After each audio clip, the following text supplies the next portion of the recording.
It's the Full Court Press with Eric Franson and Jason Walker. Welcome back to the to the show that we're doing right now. Following the local teams, breaking down the biggest games with in-depth analysis and team interviews. There's going to be much higher expectations, sense of awareness of what we bring to the table. Join the show by calling into 435-752-1069 or text 435-339-0321. It's the Full Court Press. Throws, Hansen, yes! Caught! Touchdown! They did it!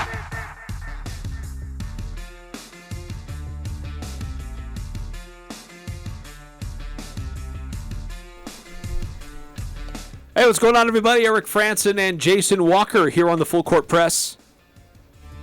A lot of different things that we're recapping on this Monday. Mondays are always busy, especially this time of year. I mean, you've got the convergence of, we have the girls' soccer playoffs that were going on, high school football. Girls' volleyball playoffs are coming up later on this week. And we find out the final RPI numbers and playoff pairings, I'm told, on Wednesday for 4A girls volleyball. You've got the NBA, which has started. You've got college football underway. The NFL is underway in full swing. And you've got Major League Baseball getting into the World Series now. So there is just about everything but college basketball. And even that we're teasing and getting ready for the start of the college basketball season. So there's a lot going on right now. Yeah, I'm beginning to do my dives into college basketball. And you mentioned all the other stuff. There's a reason I started calling this Reaction Monday. Because when we get to do our planning meetings, we're going to talk about, we got to react to Utah State football. We got to react to Utah Jazz. We got to react to this. It's a Reaction Monday because that's all we do is we react to what's happened. And then we get to start preview as we get the week going further along. So, yeah, we'll be getting into some basketball because I'm rewatching some games from last year to prep for some stuff this year, doing film reviews, getting previews ready for high school basketball. And also trying to see if we can talk to some of the coaches. Just tease some maybe future interviews. Yeah, well, Utah State women's basketball having an event in the Estes Center coming up tomorrow night. Yep, looking forward to that. Yeah, so we had the blue-white scrimmage for the men. Women have their event coming up tomorrow. And they've got an exhibition game later this week. Yeah, so their season unofficially starts this week.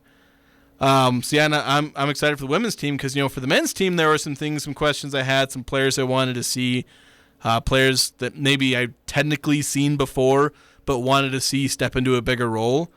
For the women's team, there's like 13 new players. Blank canvas. I had to make an entire spreadsheet and just spend like half an hour to an hour's worth of research just digging up these players' past to figure out who the heck is this?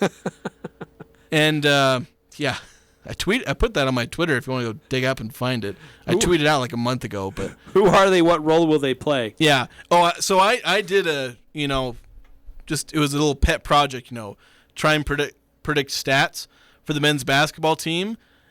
And it'll probably be spectacularly wrong in several ways. There's like the day after I published it, I was like, I did that for several different things. But for the women's team, I thought maybe I should try that. And I was like, nope, not even going to try. I can pretty safely, I think, predict the starters for Utah State's basketball team, or at least get maybe 3 or 4 out of 5 right. I have no clue for women. Like, I can guess, I think, 3 players. There's 3 guards that I think could start. But one of them might not. One of them might come off the bench as a super sub or something like that, 6th man type thing. So it's like I have no clue who's going to play for the women's team. That's part of why I want to see this Aggie Madness, why I want to see the exhibition game, because I want to see what this team's going to be like and what is a crucial year for Kayla Ard's career. Yes. And hopefully a turnaround season finally for Utah State women's basketball. Yeah, so we'll do a little bit more of a preview on USU women and their basketball team tomorrow on the Full Court Press. Stay tuned for that. A little bit later on this hour, we'll have pregame coverage for the Utah Jazz on the road at the Houston Rockets. We'll spend some more time talking about the Jazz here in about 10 minutes or so. We've got a representative from SLC Dunk joining the program, share his thoughts about the start of this Utah Jazz season. But before we get into that, the World Series is now set for Major League Baseball. Not some teams that I would have suspected. Maybe you could have guessed that Houston would be there based on how they closed out the regular season, but certainly would not have guessed Philadelphia to be the National League representative. And this is how they clinched it yesterday. And Bryce Harper, late in the game, 8th inning, runner on, and he takes to the plate and does this. Suarez delivers. Swing and a drive, left field. It's deep. It's going, and it is gone. Yes. It is bedlam at the bank as Bryce Harper has put the Phillies on top. And they didn't relinquish the lead. They sealed the deal there. Magical series for Bryce Harper. He's had a great playoff run. He was named the NLCS MVP. But also give credit to Houston, just taking care of the Yankees. The Yankees tried to make a game of it in Game 4, but in the end, Houston swept the series. The 1-2 pitch and a swing and a ground ball back to the mound. Presley has it. He feeds Gurriel at the bag, and the Houston Astros are heading to the World Series for the 4th time in the last 6 seasons. The celebration is on the infield as a dejected Aaron Judge makes his way down the steps into the Yankee dugout. The Astros are celebrating. They are a perfect 7-0 in the postseason this year, and they have won the American League pennant, Eddie, for the 4th time in 6 seasons. Impressive run for Houston. He sounds so excited. I mean, the Phillies guys are about losing their minds. He's like, and the Houston Astros. Again, it's just become rote. I mean, it's just routine. I know. I guess when he says 4 times in 6 years, the thing that guy was probably thinking is, all right, let's figure out my travel plans. I still have to keep doing this thing. Which, again, I shouldn't be talking too much smack on announcers, given that I now do it. And, when I've started doing it, that's when you realize just how not good you are at the announcing thing. You realize, oh my gosh, these you criticize some guys and you realize, oh yeah, the same mistakes I criticized them for, I'm doing them. Not as easy as it looks. So we got a World Series now between the Phillies and the Astros. As mentioned, this is the 4th time for Houston to be there in the last 6 years. Does that make Philadelphia kind of the de facto team that a lot of people will be pulling for, just to see a new face, a new team there? Or are you like, hey, the Astros, they're a good, they're a successful team. They should, there's a reason that they're there. Of course, they've had the cheating scandals as well, so I think that kind of works against them in America's decision about who they may be pulling for. But that Houston group of pitchers has just been really, really dominant.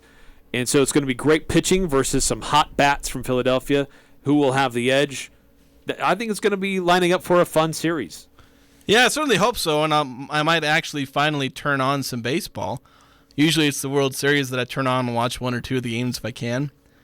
And I think the Phillies definitely have to be the team that the kind of country is rooting for, so to speak, because they still don't like the A's or the Astros, not the A's. Well, same thing. People don't like the Astros, and even if it weren't for the cheating scandal, people never root for the dynasty. I know this because I was one of the people rooting for a dynasty in the Patriots. Everyone roots against the dynasty. And so the Phillies, this is their first playoff appearance since 2011. And so, I mean, it's not been that long since they won the World Series themselves. They did it in 2008. But the fact that they didn't make the playoffs from 2011 until this year. So I think the Phillies are they're gonna get the sympathetic root for most of the country, even though it's Philadelphia, the worst sports fandom town in America. Yes, so that the World Series schedule, I think that, if I'm not mistaken, that gets underway, Friday. And the Astros will be the team that hosts more games. They'll have the home field advantage. They'll host the first 2. Then the series will shift to Philadelphia and for 3 games, and if necessary, come back to Houston to finish it off. But this World Series gets underway officially on Friday, 6 o'clock on Fox is where that series will begin. A couple more texts coming through, 435-339-0321 if you want to weigh in. 8968 sent in a previous text saying, compare that to Weber State tobacco. Says, however I wrote it, I meant that Weber State mess some called a football game. So, yeah, it was a disaster masquerading as a football game. Yeah, that's it. I didn't like comparing them to those games because, again, those were disasters in their own way, especially the Weber State game. But I'm saying in terms of certain game elements and kind of why Utah State lost, there were some real similarities there.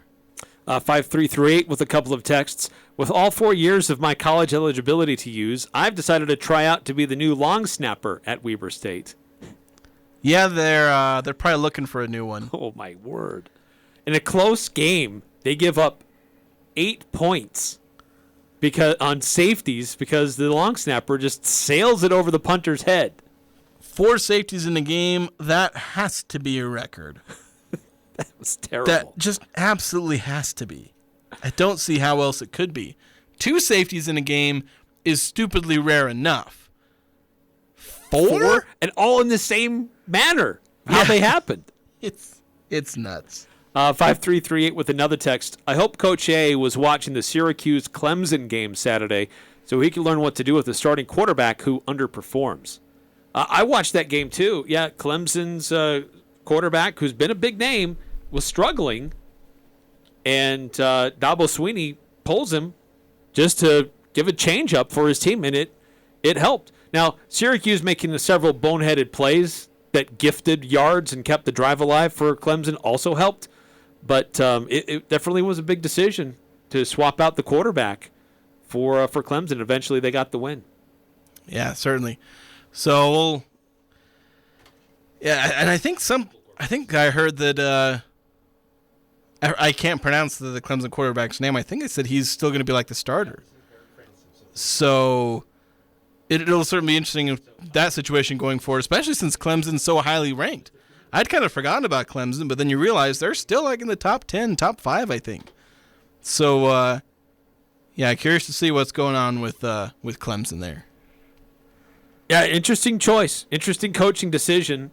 Ultimately, it paid off, and they got the win. But you're right. I mean, that would good coaches can take a page from what Dabo Swinney did there, recognizing my guy is not really working right now. I need to make a change to mix things up to get this team going again. Yeah, and it worked. And Nick Saban did it a while back, famously in the SEC title game, I believe it was, with Tua.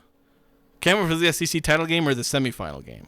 I'm pretty sure it was SEC title game because it was against Georgia. I remember watching that game. I was rooting for Georgia. Because, again, root against the dynasty. Yeah, there you go.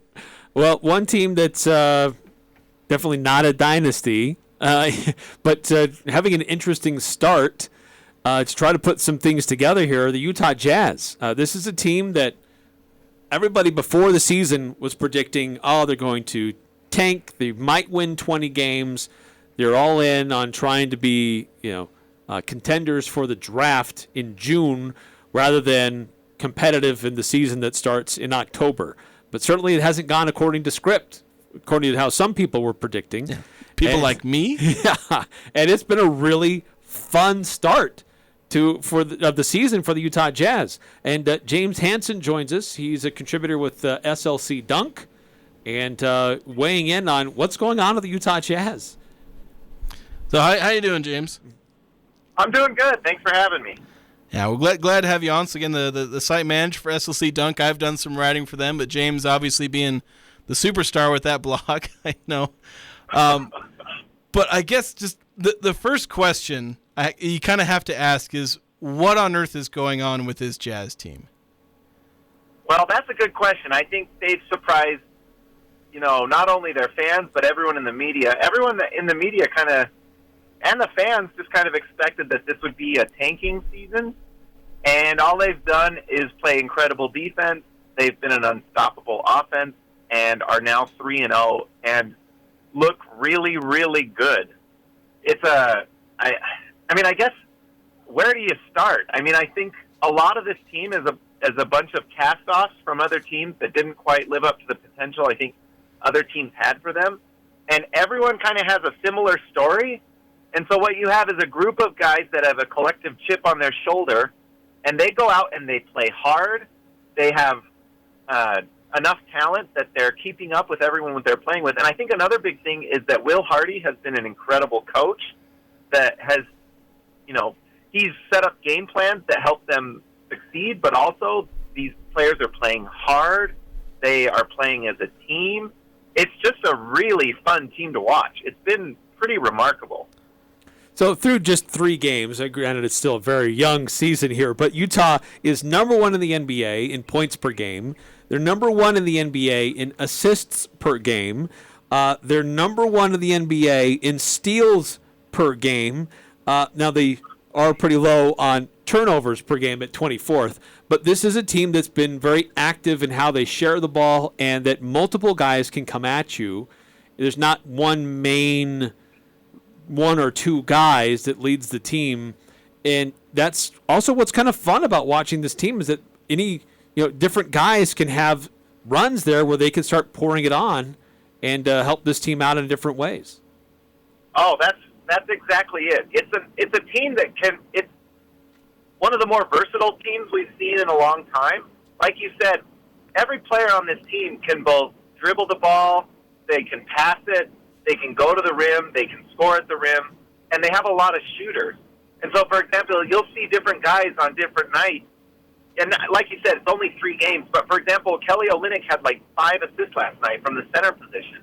And that's just really great read and react offense, which is something that Will Hardy set them up to do. So, Kelly Olynyk is getting dribble handoffs at the 3-point line, and he's driving, and if there's someone open, he's passing it or he's scoring at the rim. And it's just a really hard team to guard because if every player on the team can create a play, then all of the teams you're playing, their defenders have to be honest with you. So, one night, I think one of the preseason games we saw Jared Vanderbilt had 6 assists. Like I said, Olynyk had 5 assists last night. Mike Conley has been just an incredible point guard this year. I think he's averaging 8 or 9 assists per game. So he's just managing the offense really well. It's just a refreshing Jazz team because it's a lot of unselfish play going on and just some really surprised players too. Larry Markkanen's an all-star right now, at least 3 games in. He is playing at an incredible level. You have Jared Vanderbilt, like I just mentioned, he's playing at an all-defensive level. This is not what I expected at all. At all. Especially when you consider these first 3 games were against playoff teams. These were not bad teams. These were good teams. MVP Jokic that they played well against. They beat a Pelicans team that looked like one of the better teams to me in their first 2 games. So it's surprising feels like an understatement to me. Yeah, so certainly the offense. I mean, before the season, I kind of predicted that there'd be plenty, or at least a decent number of games where the Jazz just come out on offense and they hit a ton of threes and they play really well. Because there was definitely some offensive talent, and they just win a game by just outscoring the other team. And that's maybe not good defense. So I think the offense hasn't surprised me a ton, but the defense definitely has. Where I thought they'd be a terrible defensive team. So I guess.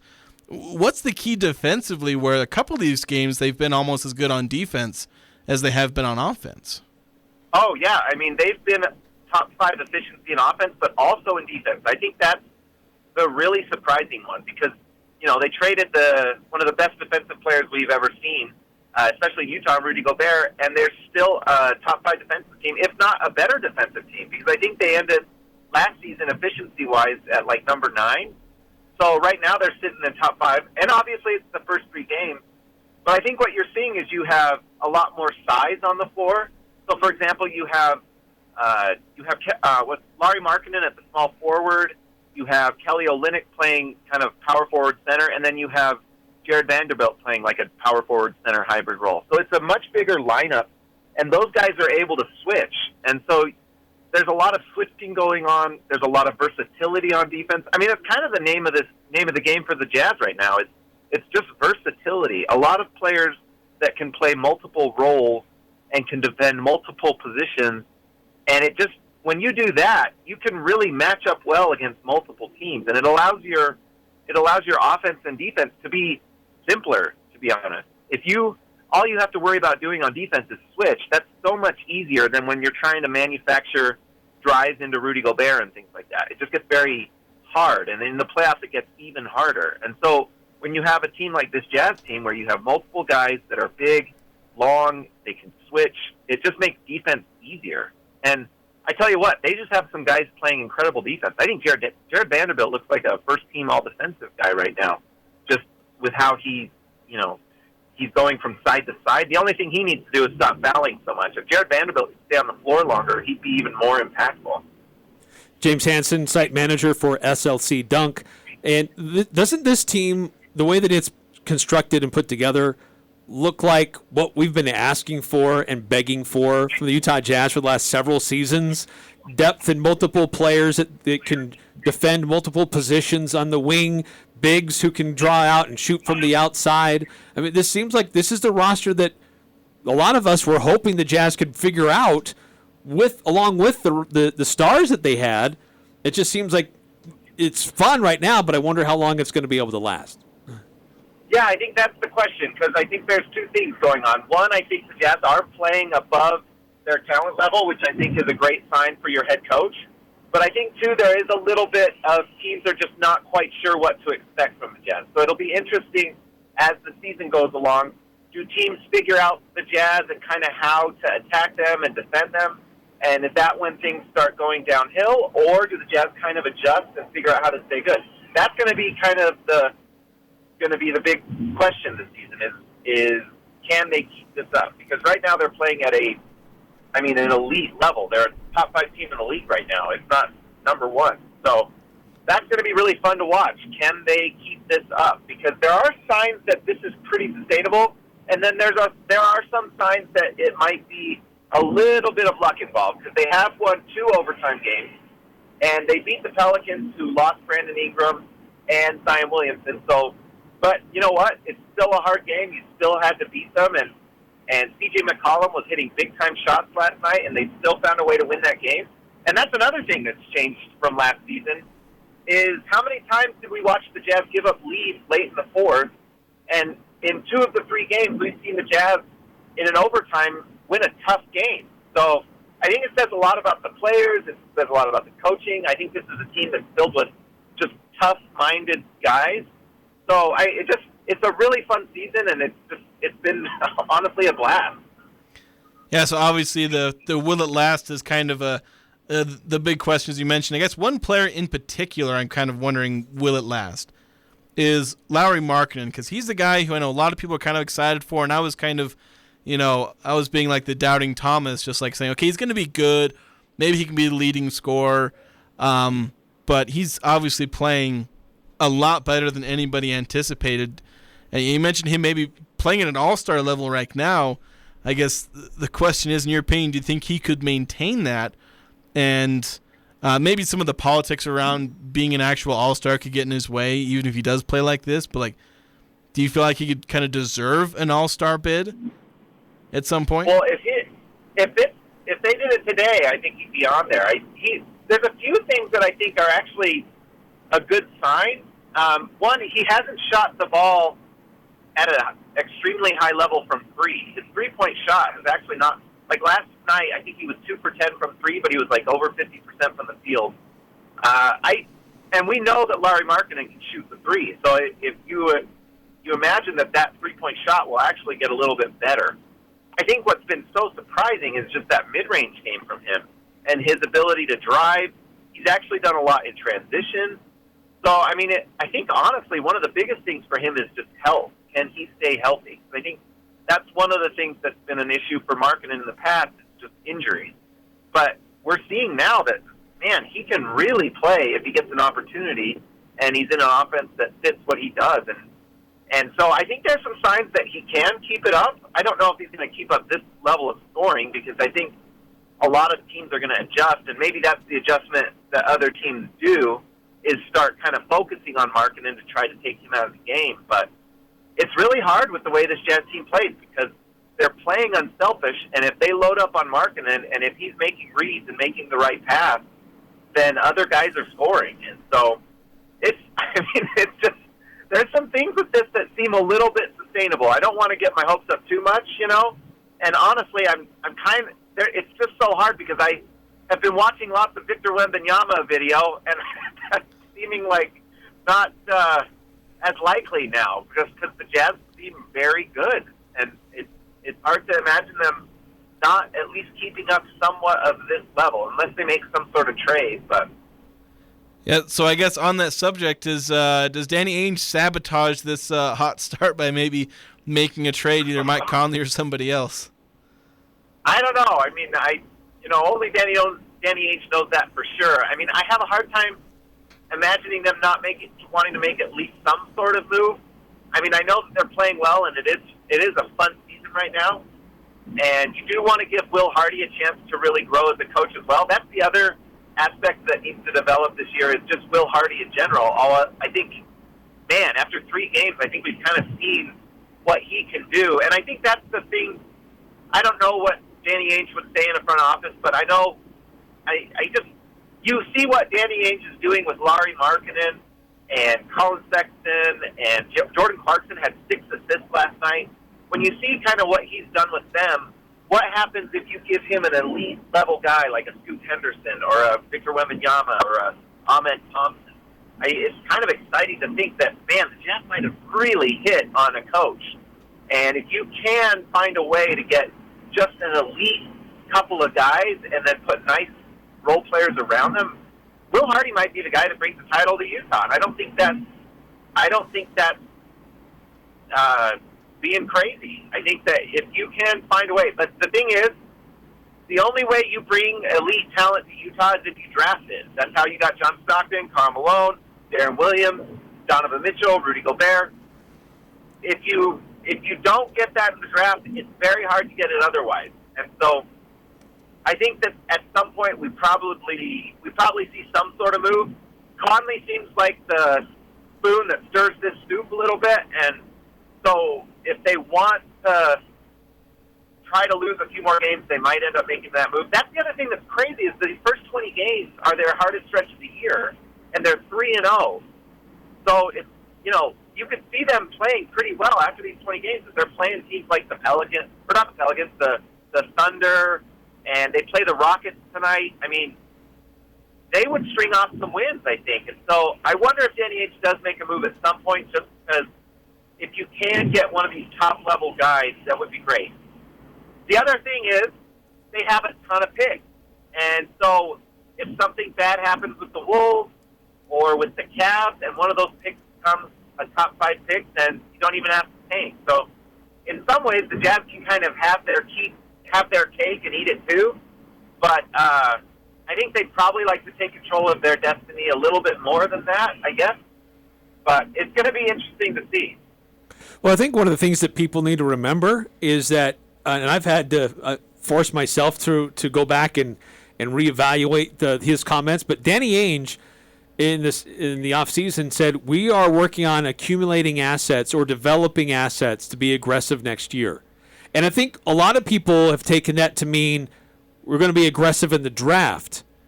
But I think it also means that sometimes gets overlooked that he wants to develop players that are attractive on the trade market so that he can go out and put a few players together to go out and get a star or a high-level role player to fit with what they have in mind as a system too. So seeing these players develop and play well shouldn't be a real shock. I know a lot of the social media reaction after these wins is, pictures of an upset or a grumpy Danny Ainge, like these guys are screwing it up. But I don't think that's necessarily the case. Yeah, I think Danny's probably pretty happy with what's going on, because I think what you found out is that you've got an awesome head coach who coaches up what he has to be better than the individual pieces, and if they're good this year and they win 40 games and they go to the playoffs and you don't get a top 5 pick, well, it would have been hard to get a Victor Wembanyama anyways.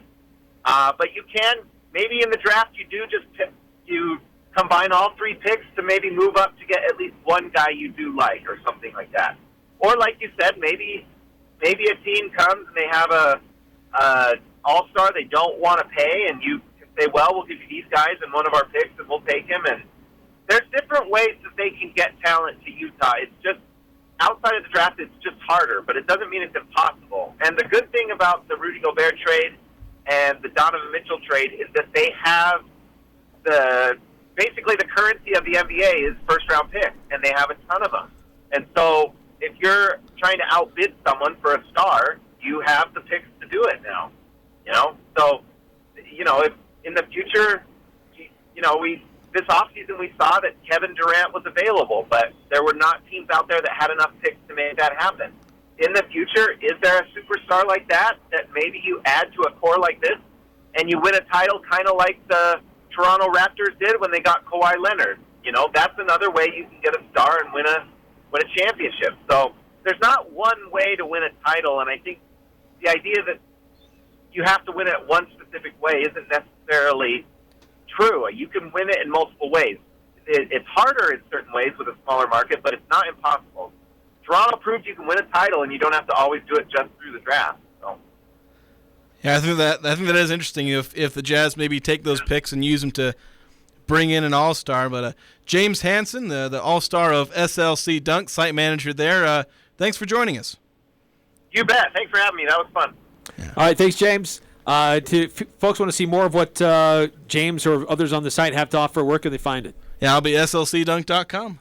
Very good. Great stuff there. Great to see what's going on with this Utah Jazz team.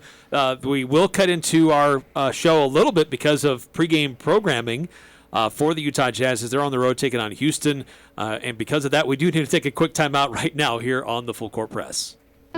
This is Jarek with Jarek's Fine Jewelry. This October is our 14th year anniversary. So to celebrate, we want to treat you to an anniversary date. Make it a date night on us. Come engagement ring or anniversary ring shopping at Jarek's Fine Jewelry. We have thousands of designs to choose from, including the newest custom designs. With no strings attached and no purchase necessary, we will buy your dinner at Bloom Eatery. The entire month of October, come in ring shopping and Bloom is on us. Make date night special. Make it Jarek's. Hi, I'm Jay Broadbent with Alpine Home Medical. I'd like to invite you to learn more about us. Since 1997, we've been Utah's premier one-stop shop for home medical equipment. What sets us apart at Alpine Home Medical is the superior level of customer service. We provide home oxygen, CPAPs, wheelchairs, scooters, breast pumps, and so much more. Come on down and get to know us. Alpine Home Medical, we bring wellness home. Visit alpinehomemedical.com. Why schedule your appliance repair with Daryl's? Because we are factory trained and have experience and parts in stock to get your appliance fixed efficiently and quickly. Hi, I'm Brian, the service manager at Daryl's. We guarantee your satisfaction and promise to give you the 5-star service you deserve. Remember, we can compete with their price, but they can't compete with our service. Daryl's, west on Airport Road. Open till 6 on weekdays, 5 p.m. on Saturdays. See Daryl's Appliance in beautiful downtown Benson. Want to set yourself apart from the competition? The Leadership MBA at Utah State University will help you lead companies and drive change in your organization. You can attend in person in Logan on Thursday evenings or take an interactive online class. Complete your MBA in as little as a year. Apply before November 1st to be considered for a January start. Contact the MBA office for a waiver of the $55 application fee. Learn more at utahstatemba.com. That's utahstatemba.com. This is Teresa with Chem Drive, Northern Utah. We are so excited to have won Best of Cache Valley again this year, and it's also our anniversary month, so we have lots to celebrate. We wanted to do a Customer Appreciation Month. Mention this ad while booking your October appointment and get a free world-famous spot cleaner on us. Thank you again, Cache Valley. Chem Drive of Northern Utah. Chem Drive of Northern Utah. 435-752-6100. You can't beat fall in Utah, it's one of the best times to get out and explore the open roads of Utah. This month at Murdoch GMC Chevrolet Buick Cadillac of Logan, come celebrate our Get Out and Drive Sales event. Lock in 0% for up to 3 years on GMC's award-winning lineup, the Sierra, Acadia, or Terrain. When you walk through our doors, you feel like family. At Murdoch Chevrolet Buick GMC Cadillac in Logan or online at murdochchevroletlogan.com. We are professional grade. Call 866-628-3065 to see dealer for complete details. Offer expires 11/1/22. The Aggies are #1 here. The Full Court Press. Connect with us on Facebook, Twitter, and online at 1069thefan.com.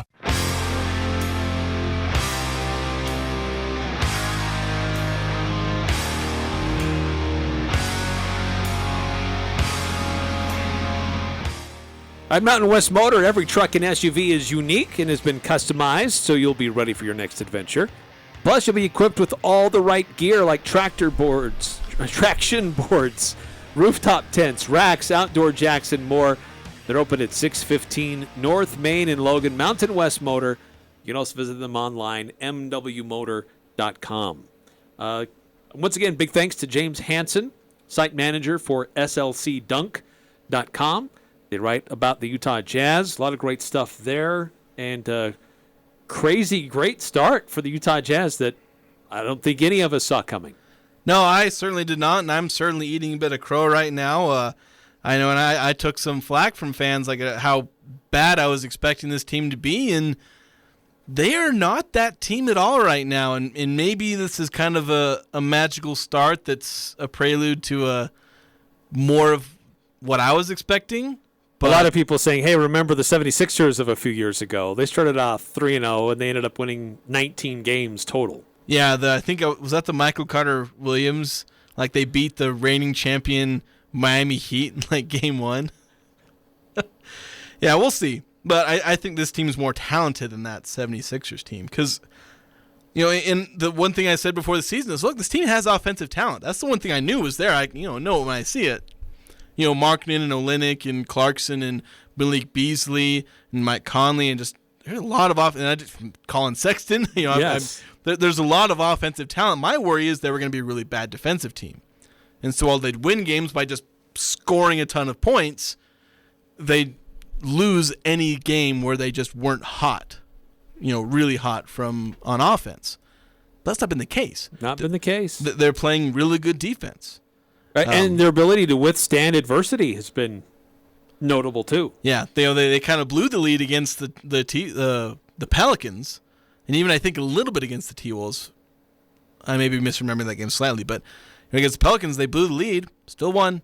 Yeah, and that's what matters. Gave up, had a 20-3 run, and they still found a way to win that game. Yeah, and so that's kind of what matters. And I know James, you brought up just the passing of this team, Olynyk having those assists. Remember, just several times, they kick it out to Olynyk, and maybe he could have shot a sort of contested three, but then he drives to the basket, and you think, oh no, Kelly Olynyk driving to your center is driving to the basket. That's usually not a fun thing. But then he flips a little pass to somebody, and all of a sudden, wide open dunk. Vanderbilt, Markkanen. And it's like, dang, this team, everyone passes. Everyone does everything. It was kind of like last year's Utah State team where at times it was beautiful to watch. Right. And even the Jazz of a couple years ago where they were driving kick, beautiful, driving kick, three-pointer. Ball flying everywhere. Yeah, and it's just like this year's team has that. They're assisting, like all of their shots are assisted. Yeah, the game, I don't know what their assist total was last night, but in the Minnesota game they had 39 assists. Just crazy. They're number 1 in the league in assists. Yeah, it's absurd, and it is absolutely beautiful to watch. And will it last when the clock strikes midnight? They going to turn back into a pumpkin? I don't know.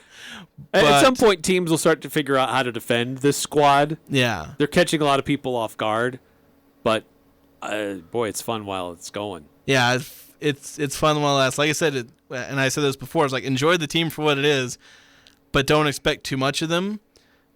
That kind of still applies, but we'll see. Maybe this team is a fringe playoff team. Maybe not. We're going to need a larger sample size.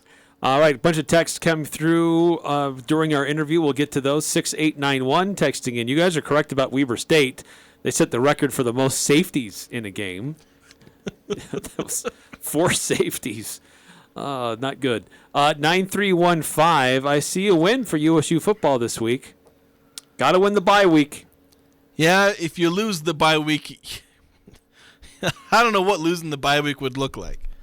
5879. Worst fear about the Jazz. They're playing good just to get the trade stock for Clarkson and Connolly after the bogey trade debacle. Maybe. I don't know. They seem to be raising the stock for Markkanen. Maybe. I don't know if they're willing to trade Markkanen. But, obviously Clarkson and Conley are looking good. They're improving the trade stock of a lot of these guys. Yeah, and I think Conley could especially be one because a team that's, on the fringe of the playoffs or maybe in the playoffs, but they're looking for a push a little higher. Sign a Mike Conley. Look what signing Drew Holiday did for the Bucks. They'll think, maybe we can do that. Good point. Maybe the Lakers. Who knows? 6-3. Lakers need a lot of help. 6-3-9-1. Jazz opponents are undefeated in their non-Jazz games so far. Yeah, that's the stat that I've seen. That's just amazing. And it's more of the amazing in this. And a lot of times when you see these pretenders in some sports, you look at their schedule and it's like, oh yeah, they're terrible. Their terrible schedule. Their schedule is terrible. Like, we expect all three of these teams they've played are supposed to be not only maybe playoff teams, but maybe home court advantage playoff teams. And that's what's crazy about it.